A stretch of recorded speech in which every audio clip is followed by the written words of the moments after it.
அரசினர் தனி தீர்மானம். மாண்புமிகு முதலமைச்சர் அவர்கள். மாண்புமிகு பேரவைத் தலைவர் அவர்களே, அரசியலே மக்களுக்கானது தான். அதே மாதிரி அரசியல் கட்சினாலே அது மக்களுக்காகத்தான். அது எல்லா அரசியல் கட்சிகளுக்கும் பொருந்தும். கொள்கையில் நிலைப்பாட்டில் வேணும்னா வேறுபாடு இருக்கலாம். ஆனால் மக்களுக்கான பிரச்சனைனா எல்லா அரசியல் கட்சிகளுமே மக்கள் பக்கம்தான் நிற்கும். நாங்களும் அப்படித்தான். மனசாட்சி உள்ள மக்களாட்சியாகவே இருக்கவே எங்கள் ஒரே விருப்பம். நமது விவசாயிகளுக்காகவும் நமது மக்களுக்காகவும் நின்றே ஆக வேண்டியது நம் கடமை, நம் உரிமை. எல்லாத்தையும் தாண்டி அதுதான் நம்ம உயிரான உணர்வு. நீராதாரம் தான் நம்மோட மிக முக்கியமான அடிப்படையான வாழ்வாதாரத்தில் ஒன்று. நதி நீர் உரிமையும் நம்முடைய மிக முக்கிய உரிமைகளில் ஒன்று. அதை பாதுகாத்தே ஆக வேண்டிய பொறுப்பு நம் அனைவருக்கும் உள்ளது. அந்த உணர்வோட அடிப்படையில் ஒரு தீர்மானத்தை நமது மாமன்ற உறுப்பினர்கள் அனைவரின் ஒப்புதலுக்காகவும் கொண்டு வர இருக்கிறோம்.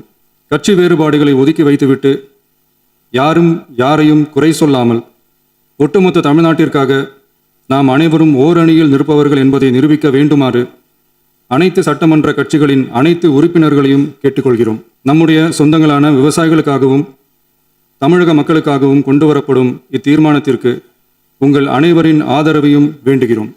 ஒருமித்த கருத்தோடு இதை நீங்கள் அனைவரும் நிறைவேற்றி தர வேண்டும் என அன்போடு கேட்டுக்கொண்டு இந்த தீர்மானத்தை படிக்கிறேன். காவிரி நடுவர் மன்றம் 5/2/2007 அன்று அளித்த இறுதி தீர்ப்பையும் மாண்புமிகு உச்சநீதிமன்றம் 16/2/2018 அன்று அளித்த தீர்ப்பையும் மதிக்காமலும் சம்பந்தப்பட்ட படுகை மாநிலங்களின் இசைவை பெறாமலும் ஒன்றிய அரசின் எந்தவித அனுமதியை பெறாமலும் கர்நாடக அரசு தனிச்சையாக காவிரி நதியின் குறுக்கே மேகதாதுவில் அணை கட்ட முயற்சி மேற்கொள்வதை எந்த வகையிலும் ஏற்றுக்கொள்ள முடியாது என்பதால் கர்நாடக அரசின் செயலுக்கு தனது கடும் எதிர்ப்பை இப்பேரவை தெரிவித்துக் கொள்கிறது. கர்நாடக அரசின் மேகதாது அணை திட்டத்திற்கு தொழில்நுட்பம், சுற்றுச்சூழல் உட்பட எவ்வித அனுமதியும் அளிக்கக்கூடாது என ஒன்றிய அரசை இப்பேரவை வலியுறுத்துகிறது.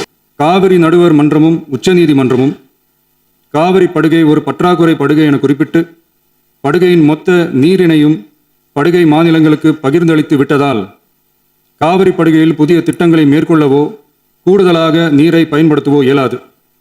காவிரி பிரச்சனை இரு மாநிலங்களின் உணர்வு பூர்வமான பிரச்சனையாகும். ஆதலால் கர்நாடக அரசு மேகதாதுவிலோ அல்லது காவிரி படுகையில் வேறு எந்த இடத்திலோ அணை அல்லது எவ்வித புதிய நீர்த்தேக்க திட்டத்தை பிற படுகை மாநிலங்களின் இசைவு இன்றியும் ஒன்றிய அரசின் ஒப்புதல் இல்லாமலும் மேற்கொள்ளக்கூடாது என கர்நாடக அரசினை அறிவுறுத்துமாறு ஒன்றிய அரசை பேரவை வலியுறுத்துகிறது. கர்நாடக அரசின் விரிவான திட்ட அறிக்கையை பரிசீலிக்கவோ அதற்கு அனுமதி அளிக்கவோ கூடாது என்று மத்திய நீர்வள குழுமத்தையும் இப்பேரவை வலியுறுத்துகிறது.